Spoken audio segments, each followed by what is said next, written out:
Title: घास और सोने का जादुई बेडरूम। बहुत समय पहले एक छोटे से गांव के किनारे एक सुंदर और रहस्यमयी जंगल था। उस जंगल में घास के बीच एक पुराना पेड़ खड़ा था। पेड़ के नीचे एक गुप्त दरवाजा था, जिसे केवल वही देख सकता था जिसके मन में सच्चा विश्वास और दिल में असीम साहस हो। गांव के एक साधारण लड़के, आदित्य, को बचपन से जंगल की कहानियां सुनने का शौक था। एक दिन उसने ठान लिया कि वह उस जंगल के रहस्यों का पता लगाएगा। सूरज ढलने के बाद जब पूरा गांव सो रहा था, आदित्य जंगल की ओर निकल पड़ा। जंगल में घुसते ही उसे अजीब सा सन्नाटा महसूस हुआ, पर उसके कदम रुके नहीं। कुछ ही देर में उसने वह पुराना पेड़ देखा। पेड़ के नीचे जमी हुई घास पर उसे चमकती रेखाएं दिखाई दीं। जैसे ही उसने पास जाकर ध्यान से देखा, वह रेखाएं एक दरवाजे में बदल गईं। दरवाजा खोलते ही आदित्य ने अपने आप को एक जादुई बेडरूम में पाया।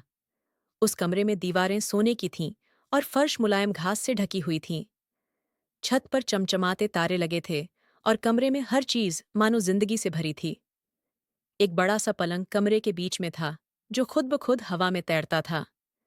जैसे ही आदित्य पलंग के पास गया, एक मीठी आवाज गूंजी, स्वागत है साहसी बालक। ये घास और सोने का बेडरूम तुम्हारे सपनों को साकार करने के लिए है, पर याद रखना, ये तुम्हारी नीयत पर निर्भर करेगा। आदित्य ने पलंग पर बैठते हुए सोचा कि वह क्या मांगे। उसके दिल में गांव के लोगों की कठिनाइयों का ख्याल आया।